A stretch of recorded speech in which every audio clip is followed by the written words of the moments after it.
Gerald R. Ford class. This is the United States Navy's newest and largest class of aircraft carrier, stretching roughly 337 meters in length with a full load displacement of around 100,000 tons.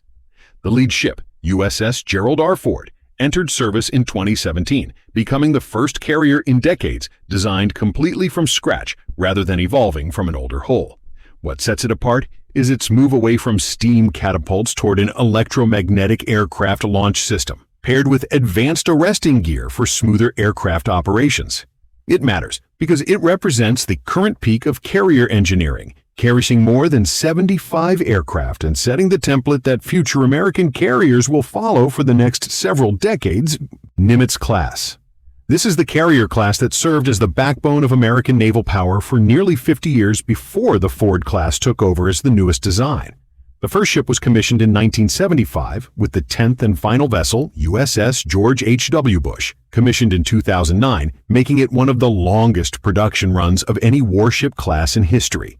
It is distinguished by its 2 nuclear reactors, which give it virtually unlimited range, and a flight deck capable of carrying more than 60 aircraft, with each ship towering 20 stories above the waterline.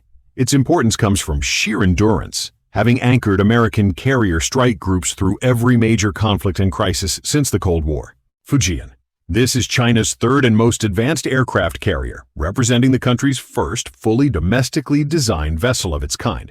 It was launched in June 2022 at Jiangnan Shipyard in Shanghai and entered service in 2025, marking a major leap forward from China's earlier Soviet-derived designs. What makes it different is its use of an electromagnetic aircraft launch system, similar in concept to the American Ford class, even though the ship itself relies on conventional rather than nuclear power.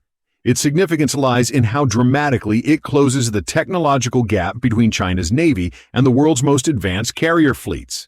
Queen Elizabeth class. This is the largest class of warship ever built for Britain's Royal Navy, consisting of 2 vessels designed for flexibility rather than sheer size, HMS. Queen Elizabeth entered service in 2017, followed by HMS Prince of Wales in 2019, replacing Britain's older and much smaller Invincible-class carriers. At 280 meters long with a displacement of 65,000 tons, these ships are noticeably smaller than American supercarriers, but what sets them apart is their ability to operate F-35B Lightning II stealth fighters using short takeoff rather than catapults. Their importance lies in restoring Britain's ability to project air power from the sea after decades without a true large-deck carrier. Shandong. This is China's second carrier and its first to be built entirely within the country, following years of experience gained from refitting a Soviet-era hull. It was launched in April 2017 and commissioned in December 2019, becoming a visible symbol of China's growing shipbuilding capability. Unlike Fujian, Shandong uses an older short takeoff but arrested recovery design, launching aircraft via a ski jump ramp rather than catapults. It matters because it now serves as China's frontline operational carrier, playing a central role in regional exercises, patrols, and power projection in the South China Sea. Admiral Kuznetsov. This is the only aircraft carrier operated by the Russian Navy, and one of the more troubled vessels on this list in terms of operational history. It was built by the Nikolaev South Shipyard during the late Soviet period, entering service as the Soviet Union's most ambitious naval aviation project.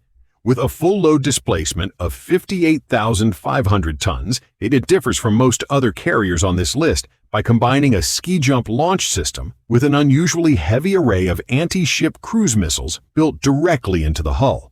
Its significance is largely symbolic at this point, representing Russia's only sea-based fixed-wing aviation capability, even as the ship has struggled with age, fires, and lengthy repair periods. INS Vikramaditya. This is the Indian Navy's largest warship, originally built in the Soviet Union as a Kiev-class vessel before being extensively rebuilt for India. It entered service in 2013 after being extensively modernized from its Soviet-built Kiev-class origins, giving India a modern large-deck carrier without having to design one from the ground up. At 284 meters long with a displacement of 45,400 tons, it stands apart from other carriers on this list as a conversion rather than a purpose-built design from the start. It matters because it has served as the centerpiece of Indian naval aviation while the country works toward building its own carriers domestically. Liaoning. This is China's very first aircraft carrier, originally built as an unfinished Soviet vessel before being purchased and completed by China. Today, it serves primarily as a training and experimentation platform rather than a frontline warship.